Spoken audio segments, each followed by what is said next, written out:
The great part of where you should be is where your passion and your skill sets really intersect. I unlocked myself to a potential I didn't realize I had, but the worst thing that could happen is somebody calls it a bad idea. Pushing past the fear, learning how to project, learning how to be big, learning how to fake it until you become it, right? And I also think it's just like any other muscle. You build the muscle and you get stronger at doing the scary thing next time. And I think your leaps can get bigger.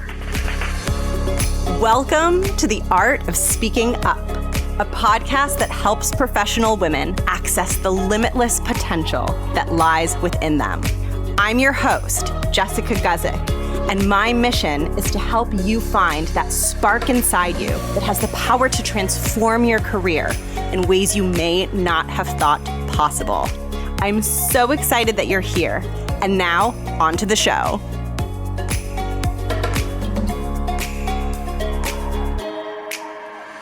Welcome to the show. Thank you for tuning in. I'm so excited to be introing this episode because this is such a good conversation. We somehow managed to hit on so many topics in one conversation. It was just one of those winding conversations where we talk about work and life, and it felt like everything in such a good way.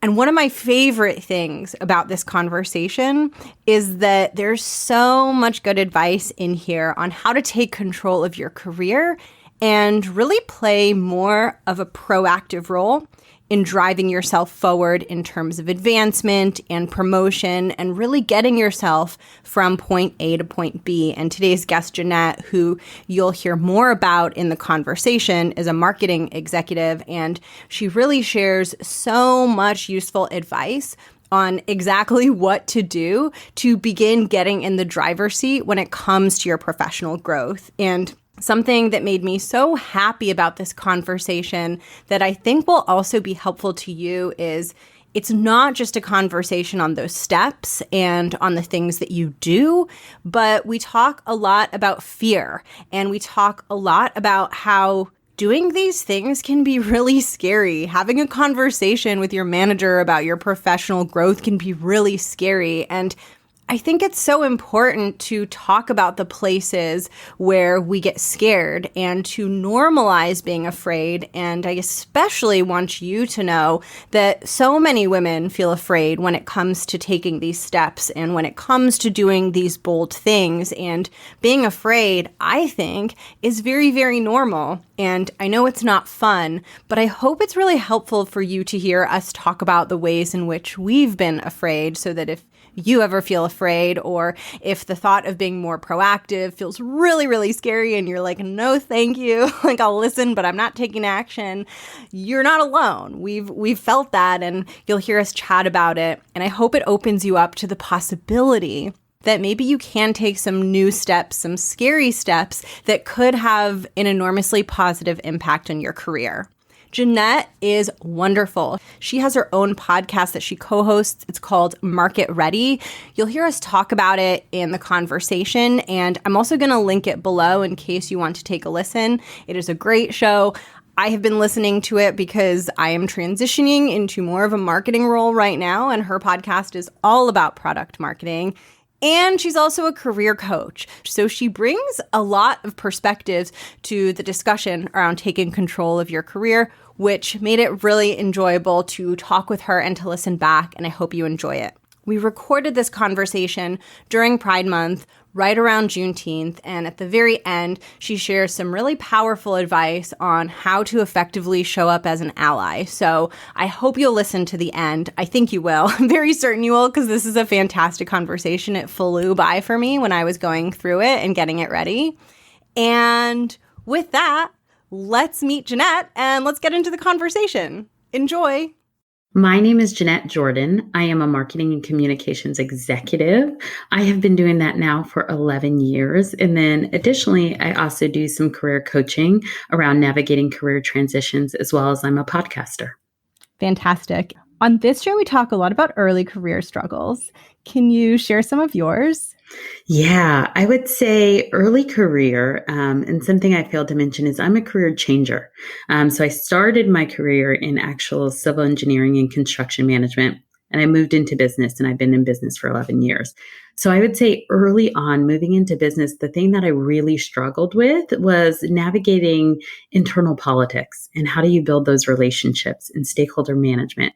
When you're an engineer, a lot of your work and whether you get ahead is about what you know and how you perform. And I think in business, it's a lot about who you know and if you're likable, to be honest. So I really struggled kind of on the soft skills side of things early on in my career.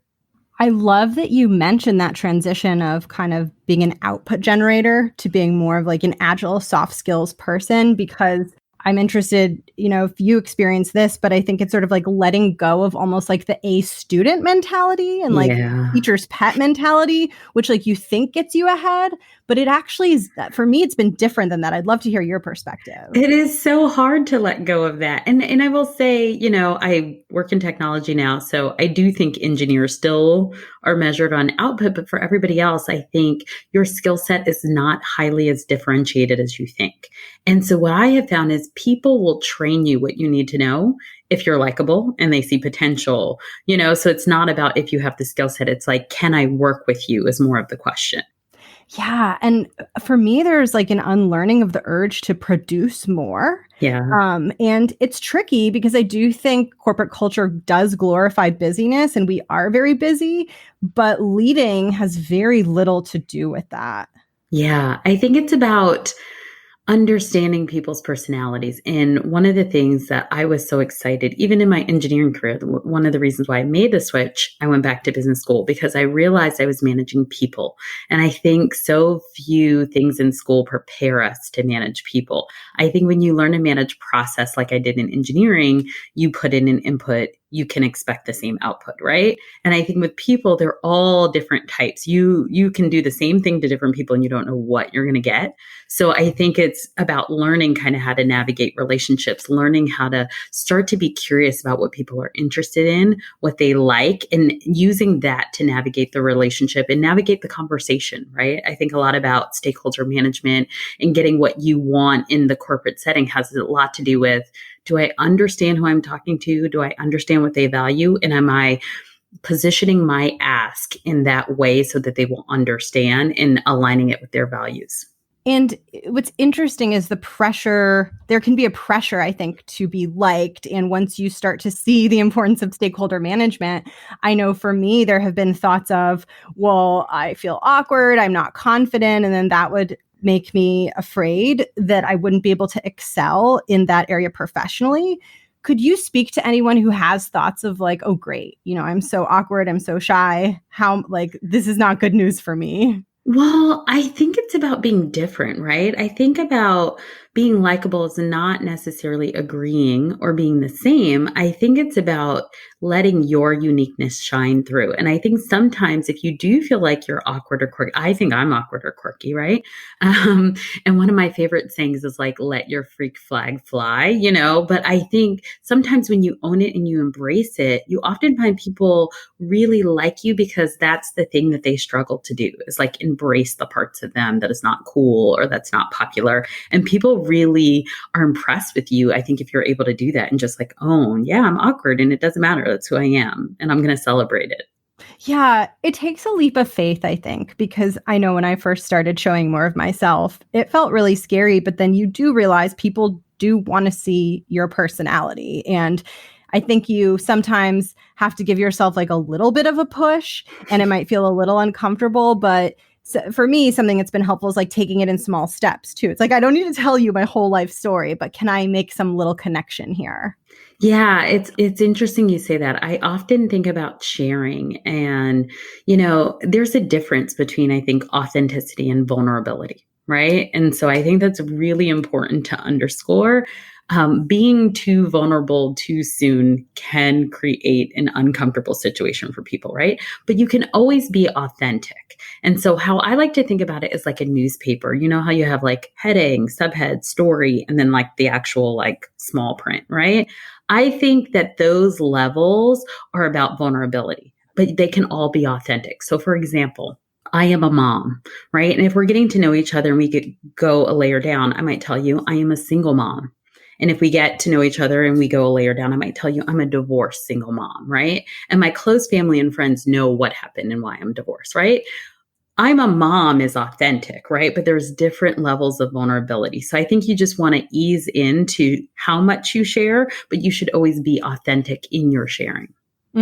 That's so helpful. And I think it's helpful too, because I know when I've thought about stakeholder management, and especially as it comes into play when you're trying to advance your career and you're thinking about who are the people that will help me, I've always struggled to think about, okay, how can I do that while being authentic? Like, I don't want to feel like I'm using people. And I think sometimes we make authenticity mean this huge thing where the bar is like so high and I'm like telling you every thought that's in my head. And I like that you're drawing that line, because it's just sort of like showing up with honesty and openness. And I think sometimes I know I like make it into this big thing and it doesn't have to be. Yeah. And I think it's about really building authentic relationships too, right? One of the things as I was moving into business and I was trying to figure out how do you navigate this networking thing, one of my favorite books is Never Eat Alone. And I like that he says in the book, like, hey, if you really just don't like somebody, like, don't nurture that relationship. Like, don't network with them, right? Like, it doesn't have to be forced. You can find somebody who probably has similar skills or similar influence or similar resources that you actually like and you connect with. So I would say, like, don't force it. If something feels off, then it's off, and it's okay not to necessarily build that relationship. I also think you should build a relationship really open and honestly, something that I practice. We talked a little bit about my coaching. I always have like an ask offer, like if you're going to make an ask, what do you have to offer? Or what can you offer somebody before you make an ask, and start building that relationship, almost like thinking like a bank account. How do you make deposits before you have to make a withdrawal? Those things have been really helpful as I wanted to build relationships. That's such good advice. And it can take some of the fear of it not being authentic out of it if you extend kind of like an olive branch or something first. And before we go into some of the mindset challenges and fears that I love talking about, I want to ask one last question about your transition from engineering into more business. Did your brain ever struggle to kind of get out of the more puzzle pieces fitting together way of thinking that's in engineering to business, where everything is just like the gray areas, everything, and it's loose and it's flowy and it's unstructured? I know I've had a lot of pain points around that, so I'm just curious. I think what I've struggled with is precision. I think a lot of my engineering background has been a competitive advantage because people do not put enough like numbers, maybe in substance, sometimes behind marketing, which I do. So I think people often appreciate it. What tripped me up, especially in the beginning, is precision. When you're an engineer, you get like precise down to the nth decimal point, and like 80%, I would say in business is good enough. So kind of getting used to like letting go of that 20 and that it's like not perfect and we don't have perfect numbers has been a process and a shift. Oh, yeah, I deeply relate to that. I came from a legal background into the business world, and I had to just unlearn the need for like the citation must be this way. And this, Right. it was just super uncomfortable. So as soon as I heard engineering, I wondered if it was similar to that. And now we're going to talk a little bit about the fear and struggle around speaking up. Do you relate to this challenge of, either now or previously in your career, of sometimes feeling confident and strong, but then having other situations where you get there and you're just feeling small and questioning, whether you're going to say the thing that's on your mind? Yeah, I think it's really hard for me. I think for me, who one always wants to be thoughtful with my words, and two comes from, a very data driven and engineering background. Sometimes I'm like, I'm thinking this, but I don't have proof, or I don't have research to back it up. Or what if they challenge me and I'm not ready for that challenge? So sometimes I haven't spoken up. And then somebody else says the idea and I'm so upset. I'm like, oh, I thought of it. I knew it. I knew the answer. And I didn't speak up. So I definitely think it has been a struggle. I think as I moved up in my career, it has gotten easier, right? When you have a seat at the table, when you have a higher title, when you have some more autonomy, when you're not afraid speaking up is going to end your career, it gets easier as you go on. But sometimes it's still a struggle, speaking candidly. I'm a Black woman in a lot of the spaces that I'm in. I might be the first or different or only. And sometimes it can be intimidating to use your voice or wonder if you're going to be challenged differently or questioned or not listened to. So it is a constant struggle, and it's something that I work on a daily basis.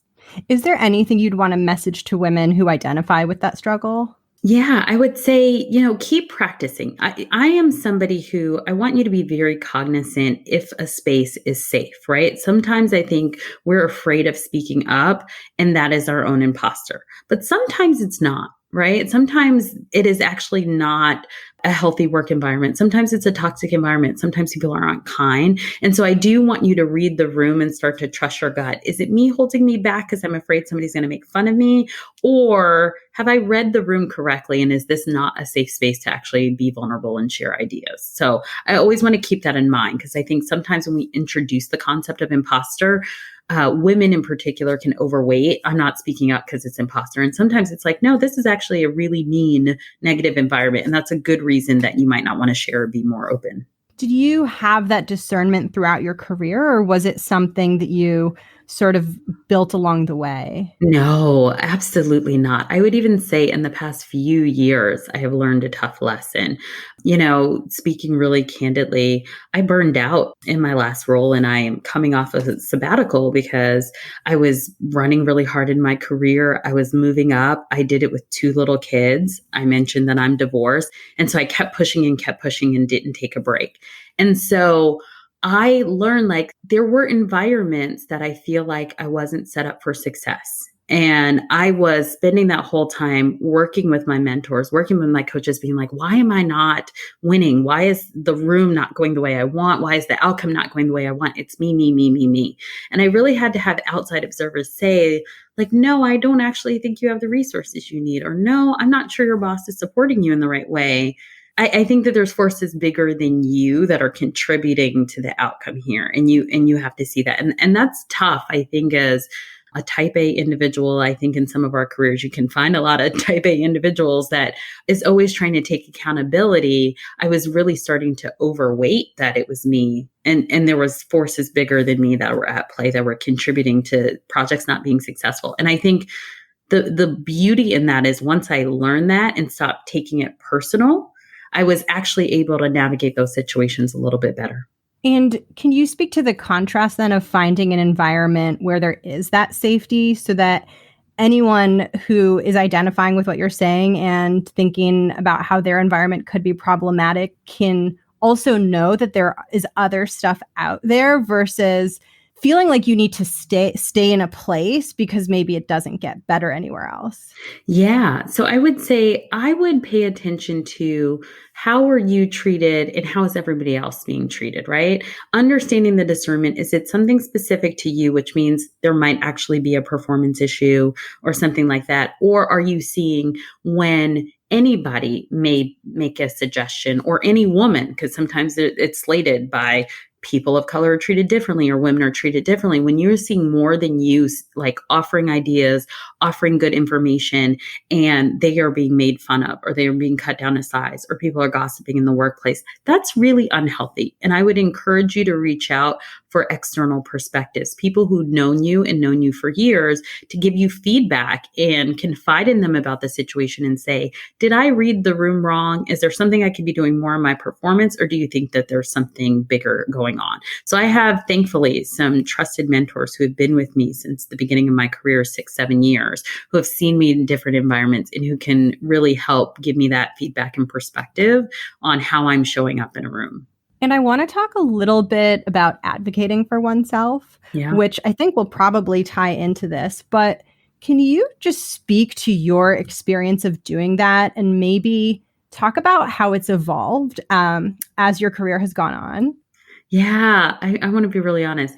I am pretty bad at it. And I feel like I've moved from like horrible at it to bad at it. Because again, that engineering perspective, usually you do good work and then there's like a review cycle and people reward you. So business is so different and it has been such an uncomfortable muscle to build to learn how to advocate myself. One particular thing that helped was I had a boss a few years back where we had a very structured one-to-one meetings. And he actually had a form that you would fill out before you go to the meetings and you send it to him in advance. And one of the questions was, is there anything that you want to discuss? And so one week I wrote, I want to discuss how I get promoted. And I put it out there. And like anybody else bring up a promotion, I'm like nervous. I've like had this conversation in my head. I've imagined 50 ways that it goes wrong. And we get into the one-to-one and he's like, oh, I saw you wrote this on your sheet. And if you want to get promoted, here are like 3 things I think you should focus on. And let's continue the dialogue about a promotion. It was like less than 5 minutes. It was super painless. And I was like, whoa, like I've spent weeks, obsessing and having anxiety about this thing. And like the conversation went so seamless.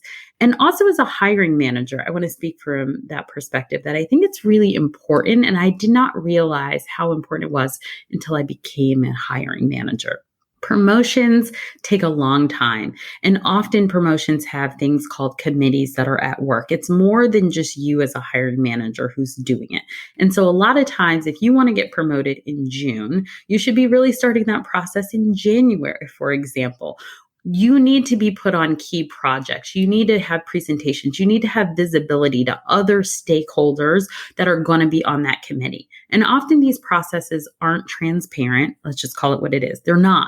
But the reason that a lot of them are not transparent is because we don't want you to be disappointed or significantly disengaged if you don't get it the first time, right? You're often being force ranked against other people with similar titles. There's often budgetary limits and constraints to whether you're going to get promoted, right? So there's all of these factors at work. And so you really need to help your manager help you, which is like, how do you want to be known in the organization? Are you trying to grow straight up?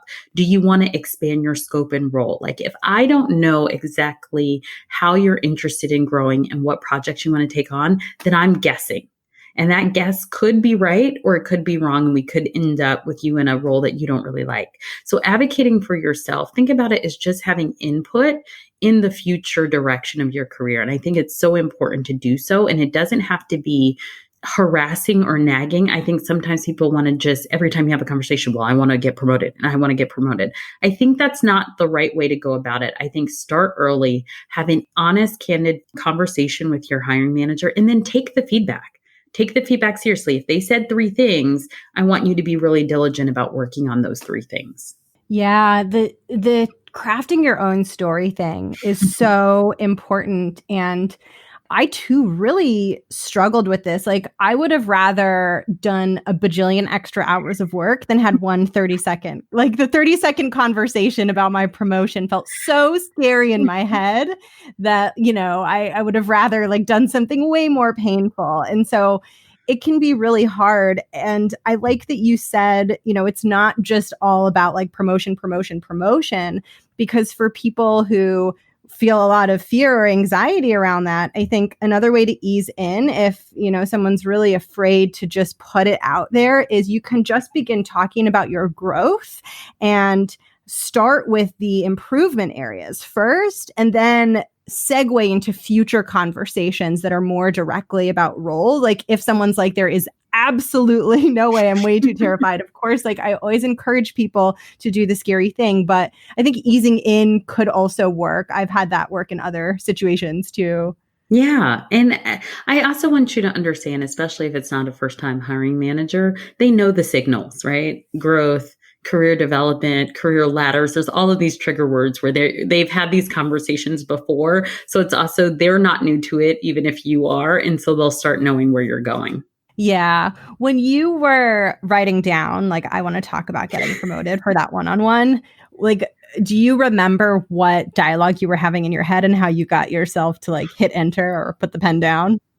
I was sweating profusely. But I think the dialogue, the fear I was thinking about is just saying like, there's no room for growth. and taking a job that you like, but hearing that there's no future, like, does that all of a sudden kill your dreams? I do a lot of relationship metaphors with work, but it's like you could be happy in your dating life, but if you think this is leading to engagement and like then you're dating someone who's like, I don't want to get married, you're like, oh, now I'm frozen. And what do I do? Do I stay in this when it's good right now, knowing that there's no future? So it was more worried about having that. Is it going to sour my current present state in my future, even though I'm happy because I still want to grow? But again, that was all in my head. I mean, he was totally open and I didn't get a title promotion, but I got a significant raise after having that conversation. And he was able to advocate for me. I took on more responsibility and it was pretty painless. And again, I would go back to the boyfriend analogy. If you're avoiding that conversation, but the truth is there is no growth, wouldn't you want to know sooner than later? Like, kind of getting a realistic lay of the situation that you're in, I think is really important. I agree. And in my experience, different companies are just wildly different in terms of whether this is going to lead to marriage or not. Yes. Some are like married in the first 90 days. And then some, it's like, I'm going to be here a while. And it's like, you want to know, even if you choose to stay because you're growing, you're learning, there are other reasons, you at least know the situation you're in. And I always think, I don't know, I would be interested in your take. I always think about my career as a puzzle, right? And so it doesn't even matter if this job is going to give me that title or whatever I'm seeking. If they're giving me the skill set that's going to allow me to get that title jump even someplace else, this was a substantive piece of the puzzle.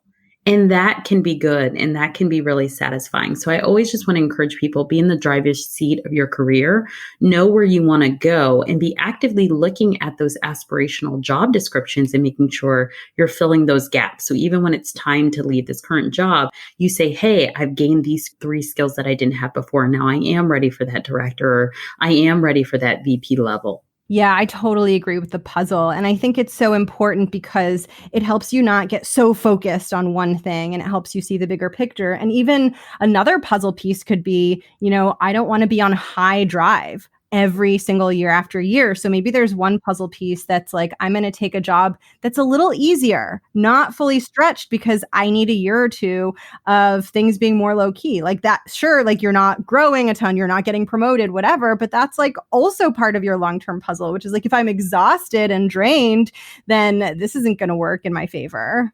Or sometimes you have other things you want to focus on in life, right? I'm a mom. Sometimes it might be want to focus on my kids, or sometimes you do want to pause and have that dating life. It's hard to do that if you're traveling 4 or 5 days a week and you're never in the state, Sometimes you want to get back in shape. I mean, there is more to life than career. And I think sometimes we forget. And something my coach had to remind me even on sabbatical as I stepped away and I was like, I don't have a title and who am I now? Do I have any value in any currency? I think sometimes nurturing your hobbies outside of work can enrich that work and creativity. And one of the things I've gotten in touch with is I love cooking. So I've gotten back into cooking and taking cooking classes and growing an herb garden. And in college, I was a bartender. So I've been making craft cocktails. And it ends up being a really interesting conversation piece and point of connection as I've gone back and started interviewing people like, well, what are you doing? I'm like, I'm baking bread from scratch. They're like, no way. I also bake bread. What are you using? And it's a way to form connection. So don't forget about being a well-rounded person. I think it can actually start to enhance our creativity and enhance the way that we actually relate to people in the workplace. And it can bolster your career in these interesting ways. Yeah, I'm still reminding myself that and relearning that. The first job I had was traveling Monday through Thursday, and it was working very late. It was like work and then go to sleep. There was nothing in between. And so my brain just like learned right away that like, oh, work is everything. And I remember even like when I took my role after that, I would get home in the evening and I would be so confused. Like, what am I supposed to do? But I think like that paradigm of like work is your entire life, there's no way that I could have sustained that. But I think years later, I'm still unlearning components of it. Something I love, and it's kind of come up in my coaching work. Have you ever heard of the Healthy Mind Platter?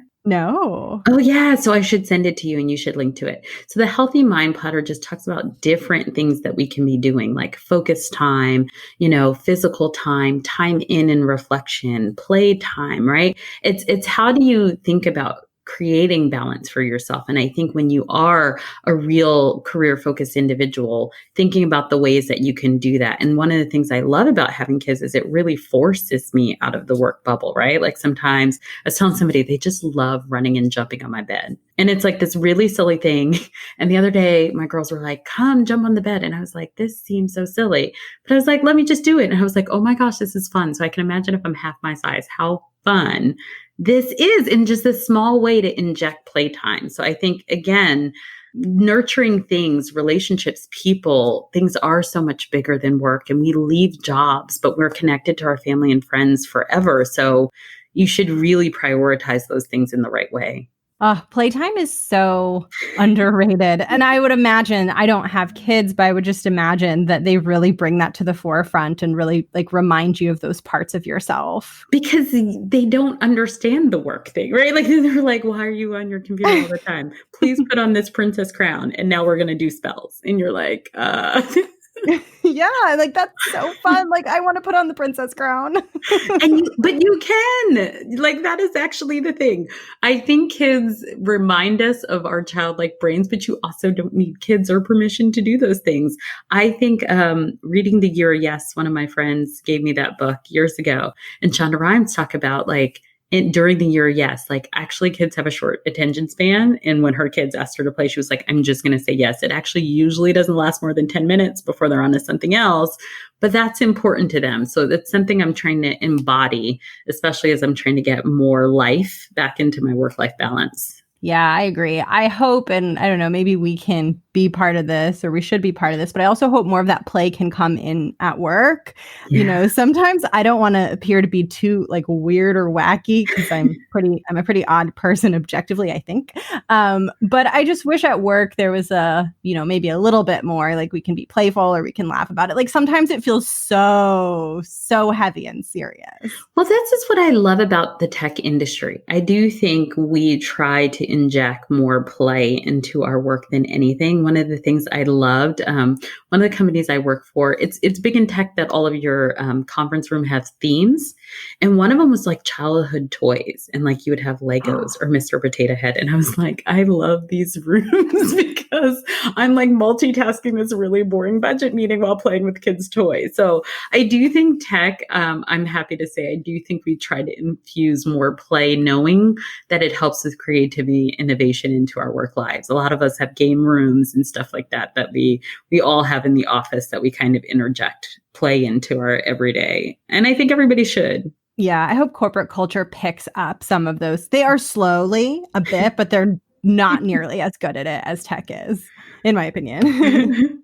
And I want to talk a bit about the mindset shift that you experience as you're in larger roles. I know for me, there was a lot of like letting go of these thought patterns and kind of letting go of making myself small in ways I wasn't realizing. There was just a whole lot of shifting that had to happen. Can you speak to what you have experienced? Yeah, I think one of the biggest things that I had to think about in shifting in the larger roles is it's not just about me. Right? It's not about my goals. It's not just about the impact on me and where am I going.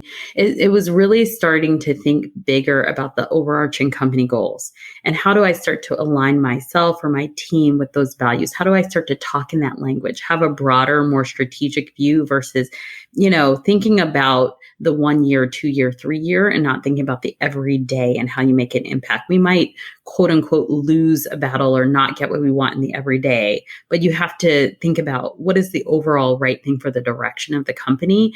And that was a hard shift, kind of thinking about just me on an individual level to like, there's a bigger machine and how do I play? And if it means my budget gets cut or I don't get, to win a project because the overall right direction we need to shift was a really hard one, I think. And I think just think about all your communications on that level, right? As you deal with more senior people, right? They are thinking about the long term. They are busy. They are stretched thin. They have shorter attention spans. So I think you have to be really clear and you have to be really crisp.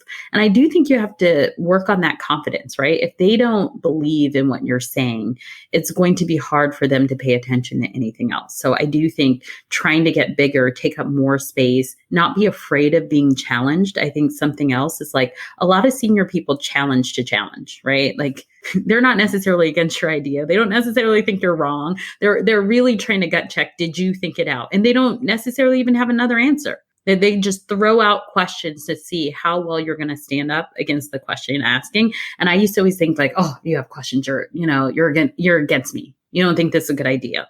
So really starting to understand the mindset of the room around me and starting to kind of mirror that has been a huge shift that I had to make. Oh, it's so interesting. Hearing you say that made me think about how I was so scared of like questions or feedback on my work. Like I would take it so personally, and it caused so much suffering that I didn't have to experience. And it's like once you realize that, you're like, oh gosh, like why didn't I stop that sooner? And I don't know where we got this message that questions sometimes mean something bad or like you didn't explain it detailed enough. I don't know where in the world we got the message that like we're anti-questions, but it's pretty common. So I think if we can get one takeaway, get comfortable with people asking you questions, and it doesn't mean you're wrong. Answer them to the best of your ability. And honestly, if you don't know, it's okay. You can be like, you know what? That's a great question. I'll take that back and research it. Oh, totally. I think for me, it was like a fear, perfectionism, control, imposter syndrome stew that was like, this must be perfect. Otherwise, everything's going to implode. And if someone's asking a question, it means it's not perfect. And it was like just fear running, and it's tiring. It's exhausting. And I think if anyone is experiencing that, I guess I would want them to know that like you will be okay, and you can grow out of that and get more comfortable with the back and forth, with the conversation, with like being pushed and pressed and not like feeling like you're gonna break because of it. Yeah, I would say I love reading business books and business-ish books, and I'm a big fan of Brene Brown. And I would say The Gifts of Imperfection and learning how to let perfectionism die was a huge mindset shift for me. Like, it's just going to be okay if it's not perfect. And in a lot of ways, we're actually going to be happier because we're not holding ourselves to this impossible standard, and we're not beating ourselves up for not meeting a standard that's absolutely impossible. Totally. And even when I try to be perfectionistic, it never like it's so arbitrary. Like there's still a typo in there somewhere. Like there's no point because it's like how will it ever be perfect? Yeah. And this is one thing I really liked about being a part of the tech industry. I do think it is an industry that celebrates learning. Like we have a lot of sayings like move fast and break things, like I think a lot of companies kind of celebrate, hey, you're going to have some missteps. You're going to have some failures before you get to the thing. Actually move faster at breaking things and failing so we can get to the good part. And so that has been helpful to be in an industry that I think is more celebratory. I mean, again, it's still work, right? Like you have to be careful and with moderation. But I think in general, the industry is more like, yep, the first idea might not hit. So go ahead and iterate 1, 2, 3, let's get to the good idea. And that has also helped me let go and get a little bit more comfortable with making mistakes, or that you're not going to hit one the first time out. I also think a big thing for the tech industry is test and learn. So I think sometimes we think like it has to be huge and we have to bet the whole farm and all of this stuff. I think if you have a good idea, figure out how much money that you can and how much money, time, resources you can spend on it to test the idea. And we are really big on this. Let's go ahead and, put out an alpha, put out a beta, test it in a small way, see if it works and invest more money. Then let's go big.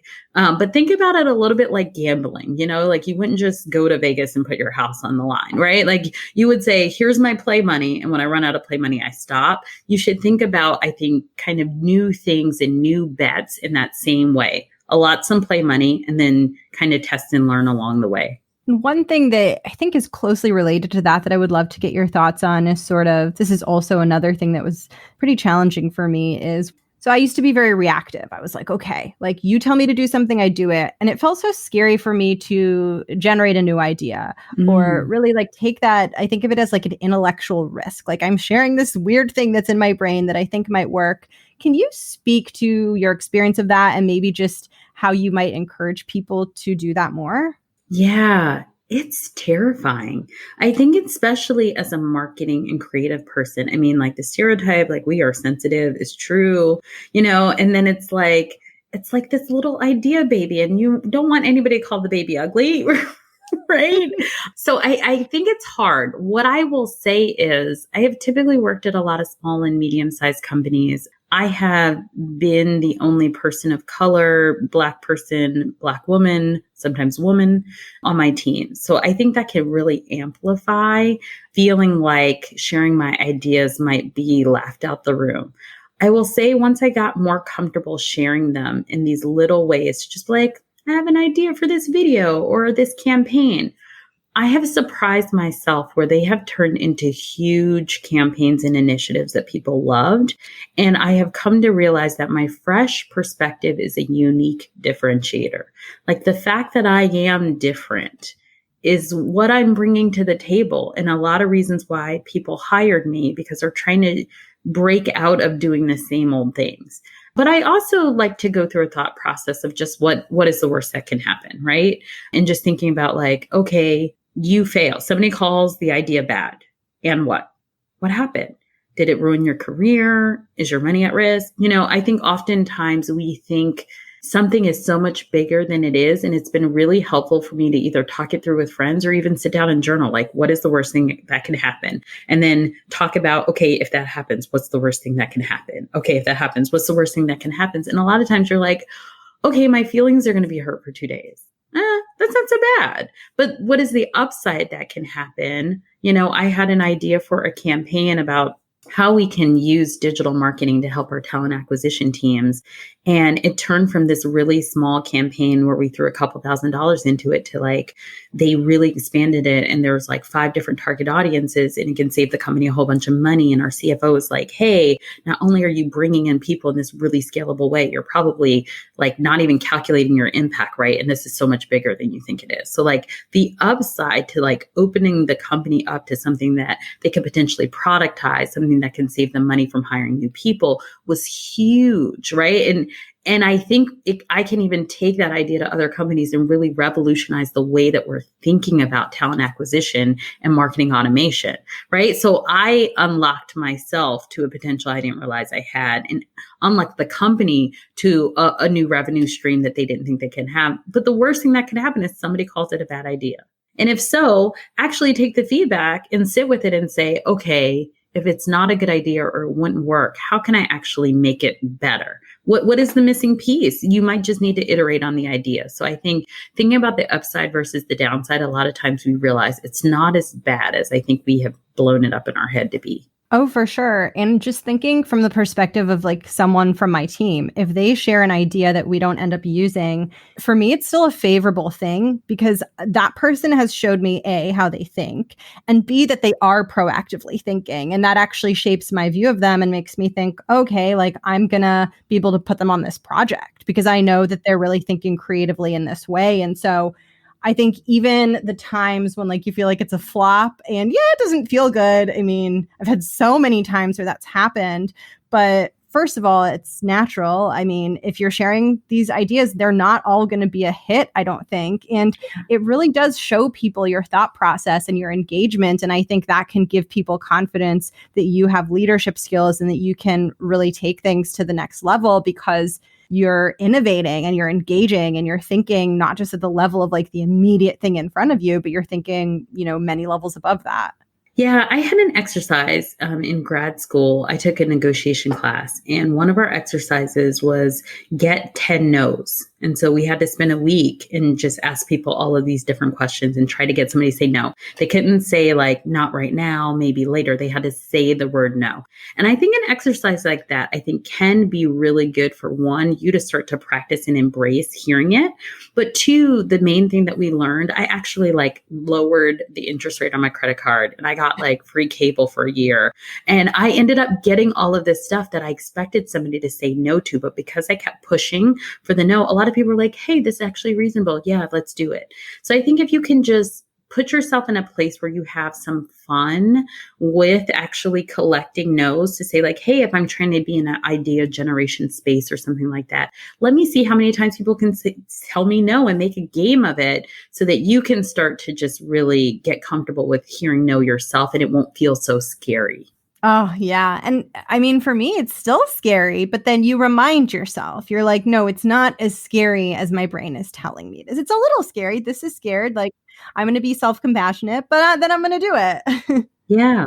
And I want to ask you about your podcast, which I'm so excited to talk about what inspired it as a starting point. Yeah. So I ended up in tech marketing, specifically product marketing, for most of the decade of my career. I have branched out and now I do brand and demand gen and some other things, but I've had this title called product marketing for a decade. And it's still so funny because, you talk to your parents or family and friends, nobody knows what it is still. It's very uncommon that people have heard of it. And so I was just thinking, as a hiring manager, it's so hard to recruit for. And as companies have gotten more sensitive to thinking about diversity and inclusion, everybody's like, not only is it hard to recruit for product marketing anyway, where do I find, people of color in product marketing? And I'm like, honestly, I don't know. I've been the only one for years. So about 2 years ago, and I have a ton of mentoring and coaching conversations about product marketing, I realized I was saying the same things over and over again. Have you ever done that? Like, you're like, I feel like I'm repeating this for the 100th time. So I was like, hey, I'm in technology. One of the things we always talk about is scalability. What is a scalable way I can kind of pass down this information? Because it doesn't seem like I'm making a big difference when I'm having these one-off conversations. It's not a good use of my time. It may impact that person, but there's no scalable way. So I decided to be intentional about actually trying to find other Black people in product marketing. And I found my co-creator and co-host, Maisha Slay. We had never met each other, even though we're two Black women in product marketing. So that's already a shame. And we really had the same passion, and we were trying to find the answer to the solution at the same time. And so instead of just creating like a resource center or a blog, I kind of felt like podcasting is new media. People are using a lot of audio and video for consumption. I wanted to create something that was going to live on. So we decided to create a podcast about how companies bring products to market called Market Ready. And we really wanted to have a scalable way to introduce people to product marketing. There's a couple things about product marketing. There's really no college major. In the past couple of years, there's a couple certificate programs, but most entry-level experience, you need 5 years of experience in product marketing, and there's no clear entry point on how you get the 0 to 4. And so we really wanted to demystify, how do you get into product marketing? And typically when you have careers that have no clear pathway, people of color are shut out. So we wanted to, one, represent that there are actually people of color in product marketing and step up and show the world that, because I think everybody needs to see that. And then we wanted to demystify it for all and say, here's the basic skills that you need to be a product marketer. Here's how we define it. And I love sharing our experience because we have two different points of view. I've typically been at small companies and startups. She's done a lot of big companies and amazing names like Google and Samsung. And so we have this really opposing experience, and you get to hear it from both perspectives. And what type of person do you think would enjoy product marketing? Yeah. So I would say, one, as a career changer, I think that it's really geared well towards people who might be looking for a new career. Product marketing is still in demand. I think if you like strategy, right, and pairing strategy with creative execution, I think you like product marketing. I also think for people who are surrounding product marketers, we work a lot with salespeople. We work a lot with product managers. We work with other marketers. I think if you want to understand our process and how to work with us better, or if you're just a curious person and love to learn and you want to know, how does this work? How does it go from an idea to incubation to being in the store in front of you? What is the magic that happens before you hear all of these stories? And so in our next upcoming episode, Maisha talks about working at Google and, doing the Android launch and actually coming up with the green Android kind of graphic to brand, Android and start to create a community around it. So I think all of those, like, why does that happen? And we start to demystify that. So I think anybody who would just love to learn about these things would be great to listen to the podcast. And I'll link it below, and let us know sort of like where people can go learn more about you. And I'd also love to hear about your career coaching, which I didn't realize you were a coach. So if there's anything that you can share in terms of like what you do and how to find you there, I'd love to hear. Sure. So for the podcast, you can hear the podcast, Apple Podcasts, Google Podcasts, Spotify, and iHeartRadio. We also have a YouTube channel. And if you want to learn more about us, we're on social, Instagram, Facebook, Twitter, and LinkedIn. So feel free to engage with us and ask questions. I would say, me personally, I am working right now with an organization called The Grand.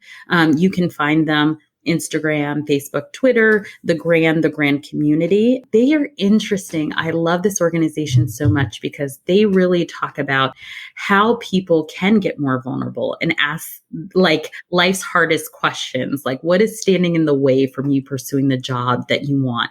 And so they were curating all these conversations about that, and they realized people needed a community to be more vulnerable. And so they launched just this year the Grand Quest, which was creating a community around people going through job change. So I actually went through the program earlier this year, and one of the things that came out is I really love coaching. I'm passionate about doing it. I've been doing it in all these informal ways for all these years. And then they invited me to be a coach as a part of their program. So now I'm coaching for the Grand Quest. So it's been an amazing journey to go through my own transformation and arrive at, pushing myself into an area of living my own passion and really walking the talk.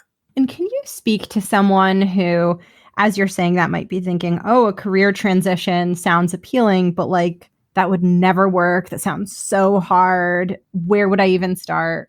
Yeah. So I would say I love this because I am on like my third major career transition. I went from engineering to tech marketing. I did that for 10 years and I decided to take a sabbatical, not knowing what was on the other side. So one of the things I really love to focus on is a practical approach to career transition. All of the things that I coach on is what are the things you can control? How do you actually create a process for yourself to get clear on what's next? How do you actually lay out a networking map? So much is out of your control during a transition, and that is anxiety producing and nerve-wracking. So I love to have these tactical, practical applications about like steps that you can take and little worksheets that you can do so that you can actually get in control of what you can control, and it'll help you feel better and more grounded. And it's now time for the closing questions, which is my very favorite part of the interview. There are 4 of these. The first one is just advice. If you could share like one small step that someone listening now can take to take control of their career and feel a bit more like they're getting in the driver's seat. Yeah, I would say be clear on what you want. And I mentioned this earlier, but I love to articulate this in this analogy. How can somebody give you directions if you don't know where you're going, right? Like if you're like, yeah, I need directions, and people are like, great, where are you going? And you're like, I don't know. And they don't know how to help you. And so oftentimes I think people do not stop and take enough stock of where do they want to be? Where do they want to be? Not where your mom wants you to be, not where your teacher wants you to be, not where you think you're supposed to be, not where you're good at, where you want to be. Because I often think we don't let our passion shine through. And I think the great part of where you should be is where your passion and your skill sets really intersect. Like that is the happy place. I think that's the place where it doesn't really feel like work. And I think if we're all showing up there in like our zone of genius, where we get into flow, we'll all just be better people. Oh, yeah. That went right in. Thank you for sharing that. And this next question is about a theme that I've been really interested in exploring lately. And it's about this idea that like sometimes we have these big lofty goals, like I want to be confident, I want to feel bold. And I've found that sometimes we move towards those goals in these like tiny unglamorous moments that are maybe not how we pictured it happening. So I'd like to ask every guest if they have like a little moment in their career that even though it seemed kind of small and brief, it really like represented a shift or moving towards something different or something greater for them. Yeah, I mean, I would say I talked about asking my boss for that promotion. And I think that that was just a real kind of tiny moment in using my voice and having it work, that it just like opened me up to like, hey, asking for what I want not only doesn't have to be the scary thing, people might actually help me get what I want. And so it was just this tiny way of like getting more confident in using my voice and starting to share ideas and speaking up on behalf of other people and really seeing, I like talking. I think this is how I got into podcasting, but I have a gift and people tend to pay attention when I talk. And it was something that I wasn't using early on in my career. And I can really move people and I can be really convincing with my actual voice. So it's something in this small way that I've learned is a really big differentiator for me. And so I've decided over time to step up and use it in more and more ways. It feels so wonderful to hear you own that about you and say that I have a gift. Is that something that you had to grow into being comfortable with? Because I know so many women struggle with that. Yeah, so it's something that it's interesting. I think it's two parts. I actually have a skill set. So my parents put me in theater when I was really little. So I've actually been like trained on public speaking, but I would say that was like acting. I was always stepping up and speaking as someone else. So I always thought about that as very different from using my own voice and stepping up and speaking and advocating on behalf of me. But I do think pushing past the fear, learning how to project, learning how to be big, learning how to fake it until you become it, right? Theater taught me a lot of good skills that helped me start using my voice as me. But it's been in recent years where I've stepped up and put myself out there and own my own story and started talking about myself, which is really scary. As a marketer, I do so much speaking and creating content on behalf of other people. And I wasn't even using that skill set on myself. So it's something that I'm practicing. I'm doing the thing that I think kind of scares me in sharing myself with the world. And you know, when you get into these forums, it's not just family and friends. It's not just coworkers. These things can go anywhere and you can get feedback from anyone, right? But I do think, again, practicing while I'm scared of receiving kind of negative feedback and people beating up on me, I think the positive impact that like, hey, if I can help 10 more people find their passion, or if I can help 10 more people find a lucrative career that they've never heard about, the impact on their life, the impact on the lives around them is going to be so monumental that it's worth it. Yeah, I definitely relate to the scariness of like creating a platform and being like, oh my gosh, anyone can listen. It's an interesting feeling. And I want to ask you the question that I asked about the title of the show, which is The Art of Speaking Up. Could you speak to someone who is being self-conscious and worried that when they do speak up, they're sounding weird, jumbling, mumbling, and it's creating a lot of fear, a lot of anxiety for them? Yeah. So I think when I think about the art of speaking up, I think about how can you find ways to communicate how unique and authentic you are by using your voice. Like we're all as unique as our fingerprint or as like a snowflake, right? So there is nobody who's had the combination of experiences that you have had. And that has shaped your perspective. And I think it really helps us to have a broader, more inclusive world if we're all speaking up and kind of reminding people that it's more than just their way or their point of view or their perspective in the world. I think we're all so unique. So I think it's all really important to find our own way of using our voice. Yeah, I agree. And I think when you do the scary thing, it frees up another woman who watched you to do it. And I think it's so powerful when you are struggling because then that person has someone to look at to see that they're not alone and to see that they can also find courage. It's about being courageous. Yeah. And I also think it's just like any other muscle. You build the muscle and you get stronger at doing the scary thing next time. And I think your leaps can get bigger. Yes, for sure. And sometimes it's not linear. My brain is always reminding me of the times where like it does not go well and you're like, I never should have like tried to improve myself. I should have stayed how I was. But that's part of it too. You know, it's like those times where you're like, oh, that was a disaster. And that's okay. And like, what are you supposed to learn from it? And what are you supposed to take from it? And I think take the lessons and kind of leave everything else that's not serving you. Yeah, definitely. And then try again. Don't stop trying. And for the final question, this question was inspired by what inspired the show, which was I had this time in my career where I was struggling with confidence. I didn't really have mentors. I just felt like alone and not empowered. And so I always ask the guests to use this last space to speak to anyone listening who either might be feeling that way or is just looking for a little bit of a boost of confidence and empowerment. Yeah. So, I mean, I would say, given the times that we're living in, I really want to encourage everybody to be an ally, to be a better ally if you're not. I think if you can listen to this podcast, then you're probably privileged enough that you have some kind of fancy device or you have some free time on your hands, which means you have something to give to somebody else.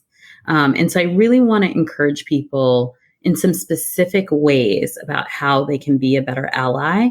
As someone who has often been the first different only in the room, I really want to encourage everybody to take a first step by othering themselves. Have you been the only person of your race or your gender or your sexual orientation in the room? And if not, ask to be invited in, right? Don't just barge in, ask to be invited in. And if and when you're invited in, I want you to listen and I want you to think about how you should adapt to that environment and not vice versa. And then I want you to take that experience back to your everyday life. I want you to hold on to that discomfort.